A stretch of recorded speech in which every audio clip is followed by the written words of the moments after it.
Deus tem planos para cumprir em nossas vidas. Essa é a mensagem de toda a Bíblia e é isso mesmo que estamos estudando aqui no Encontro com a Palavra, escrito pelo pastor Dick Woodward e narrado pelo pastor Edson Bruno. Fique atento a mais um programa que o Ministério Cooperativo Internacional leva a você. Com você agora, pastor Edson Bruno.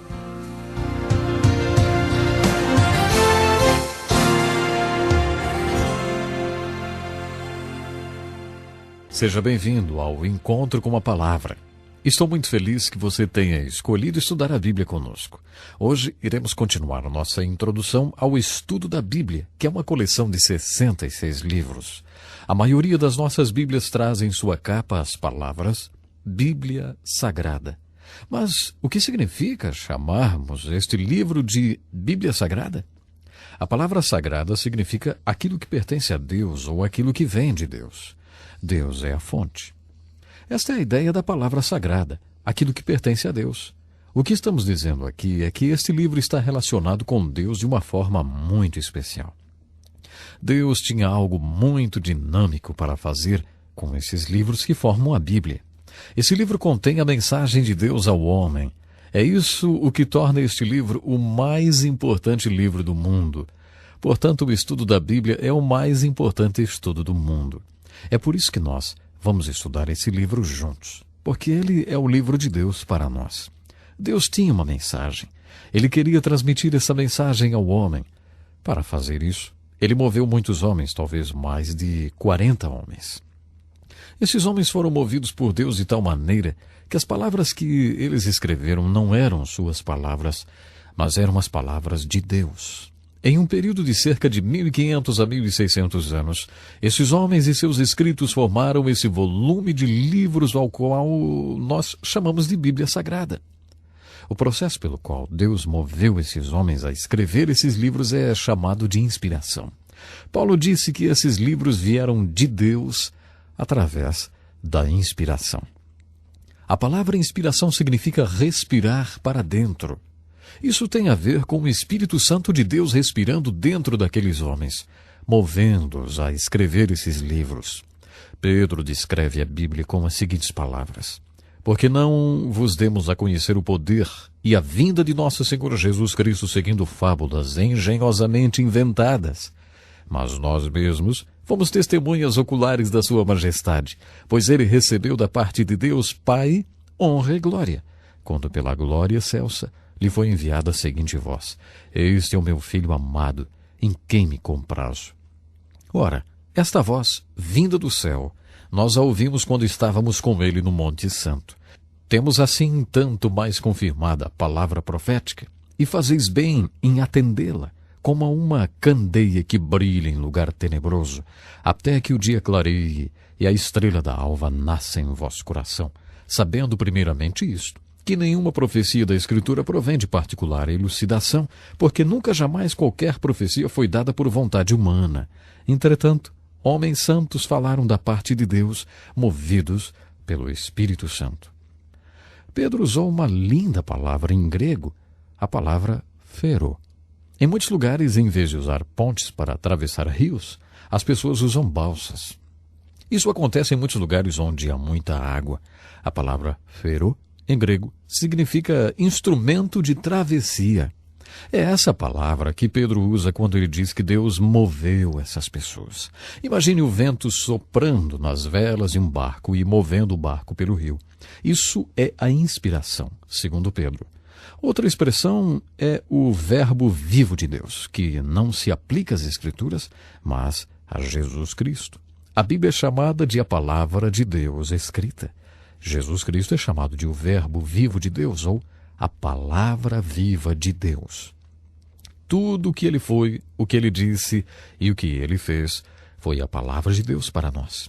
Deus disse muitas coisas para nós através deste livro, mas Deus disse muito mais coisas através do seu Filho Jesus Cristo. Eu gostaria de falar agora sobre a organização da Bíblia. Nessas primeiras lições, eu vou considerar que você nunca abriu a Bíblia antes. Se você já for um estudioso da Bíblia, tenha paciência. Nós alcançaremos você em algumas lições. Vamos lá. Os 66 livros da Bíblia estão organizados de acordo com o tipo de livros que são. Eles estão divididos em Velho Testamento e Novo Testamento. Mas nem sempre foi assim. Nos dias de Jesus, por exemplo, não havia divisão entre Velho Testamento e Novo. O Novo Testamento ainda não havia sido escrito. Por isso, os livros que existiam nos dias de Jesus eram simplesmente chamados de a Palavra de Deus ou as Escrituras. Somente depois que o Novo Testamento foi escrito e reunido numa coleção de livros é que foi feita a distinção entre Velho Testamento e Novo Testamento. A mensagem essencial dos livros do Novo Testamento é a seguinte: Jesus está vindo. É isso que esses livros estão dizendo. No princípio, segundo as Escrituras, Deus e os homens viviam em harmonia. Mas Deus ofereceu ao homem a capacidade de escolha e o homem escolheu se afastar de Deus. E Deus, que não pode tolerar esse tipo de rebelião, se afastou do homem. Portanto, existe um divórcio entre o homem e Deus. Esse divórcio entre o homem e Deus é o problema fundamental tratado pelas Escrituras. No Velho Testamento, Deus nos diz: você acreditaria se eu lhe dissesse que vou fazer alguma coisa sobre esse divórcio?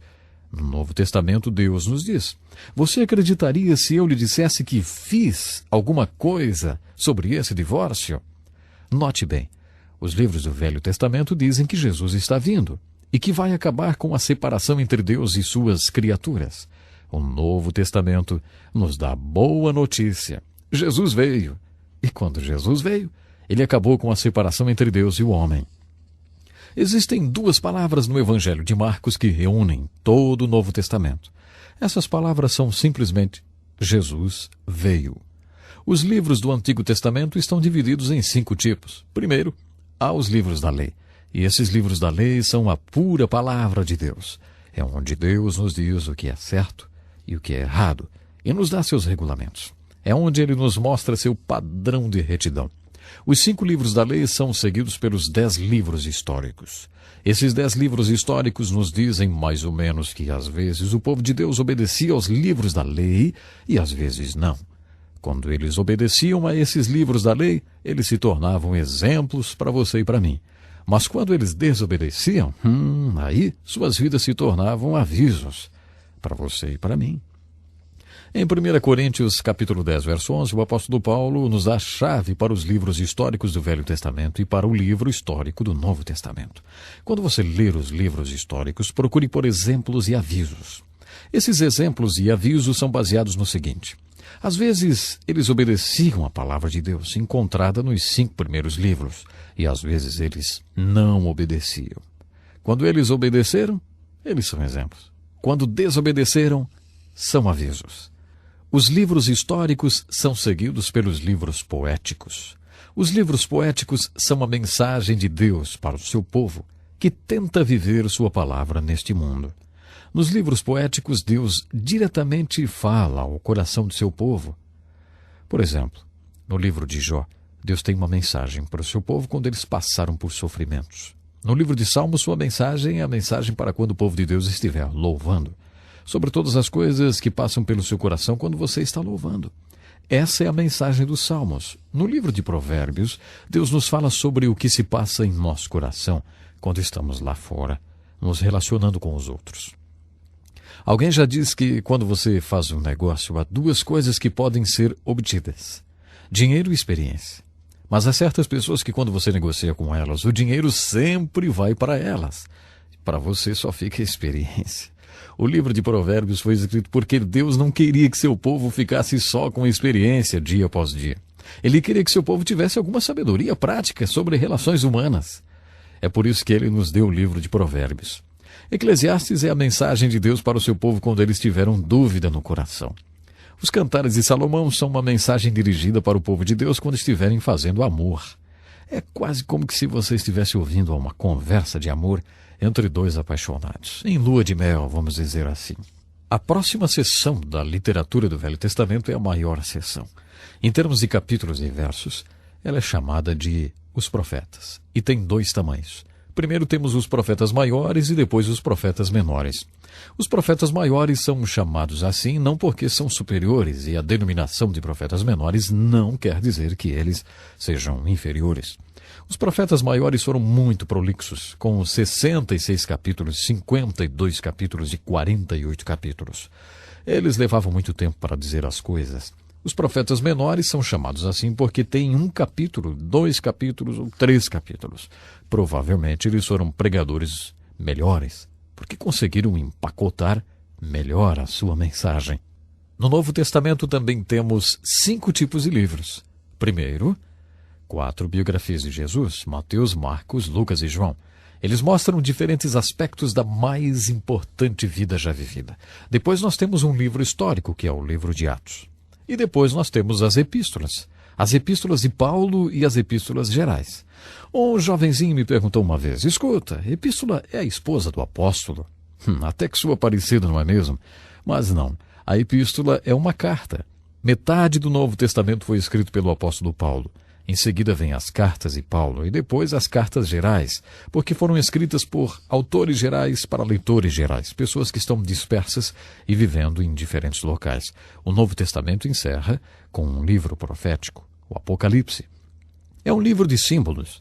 Para entender de verdade esse livro chamado Apocalipse, é preciso da ajuda do Espírito Santo. A primeira frase fala logo da revelação de Jesus Cristo. Portanto, na Bíblia, nós temos 66 livros e esses livros estão organizados não de acordo com a época em que foram escritos, mas de acordo com o tipo de livros que são. Existem 5 tipos de livros no Velho Testamento: livros da lei, livros históricos, livros poéticos, profetas maiores e profetas menores. Existem também 5 tipos de livros no Novo Testamento: 4 evangelhos, um livro histórico, as cartas de Paulo, as cartas gerais e um livro profético, que é o Apocalipse. Leia o Velho Testamento lembrando qual é sua mensagem. Jesus está vindo.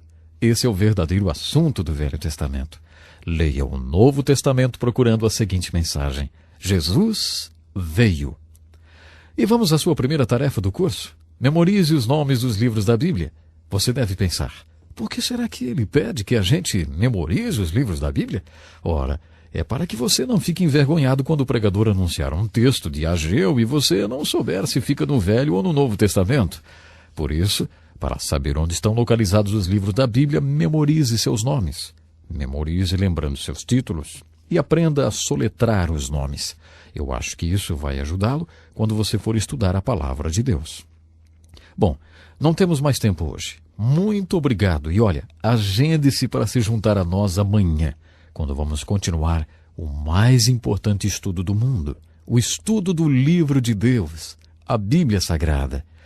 E outra coisa, convide seus amigos ou alguém que esteja interessado em saber mais, entender a palavra de Deus. Até lá, então.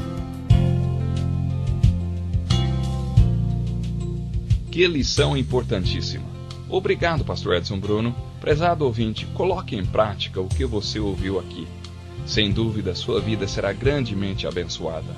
Este é um estudo escrito pelo Dr. Dick Woodward, na voz do pastor Edson Bruno. Escreva-nos e solicite o material. Nosso endereço é Encontro com a Palavra, Caixa Postal 2011, CEP 89201-970, Joinville, Santa Catarina. Até o nosso próximo Encontro com a Palavra.